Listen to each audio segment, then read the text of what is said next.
વાઘોડિયા નગરમાં બજાર સમિતિ એપીએમસી ખાતે પ્રધાનમંત્રી સન્માન નિધિનો 20મો હપ્તો લાઈવ પ્રોગ્રામનું આયોજન કરાયું.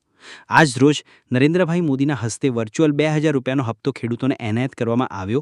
આ પ્રસંગે બજાર સમિતિના chairman Shri Sanatbhai K Chauhan, vice chairman Shri Jagdishbhai Patel, board of director Ratilalbhai Chauhan, Waghodia તાલુકા મામલતદાર હિતેન્દ્રસિંહ ગોહિલ, તાલુકા વિકાસ અધિકારી દીપેશભાઈ ડી પટેલ, વડોદરા જિલ્લા પોલીસ સલાહકાર બોર્ડના ડિરેક્ટર શ્રી જગતસિંહજી સોલંકી, ખેતીવાડી અધિકારી ભરતભાઈ બારિયા, તાલુકા પંચાયતના વિસ્તરણ અધિકારી શ્રી જયેશભાઈ રાઠોડ, ખેતીવાડી ગ્રામ સેવકો, ખેડૂત મિત્રો, મહિલા ખેડૂત બહેનો, ભારતીય જનતા પાર્ટીના કાર્યકર મિત્રો હાજર રહ્યા.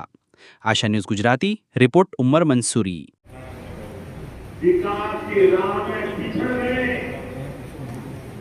रहे, जो कृषि उत्पादन भी कम हो रहा है, जहाँ किसानों की आमदनी भी कम है, कुछ पूछने वाला नहीं था.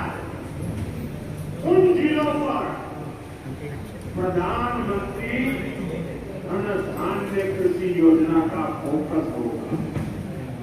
इससे यूपी के भी लाखों किसानों को फायदा होगा. साथियों, किसानों के जीवन में बदलाव के लिए, उनकी आय बढ़ाने के लिए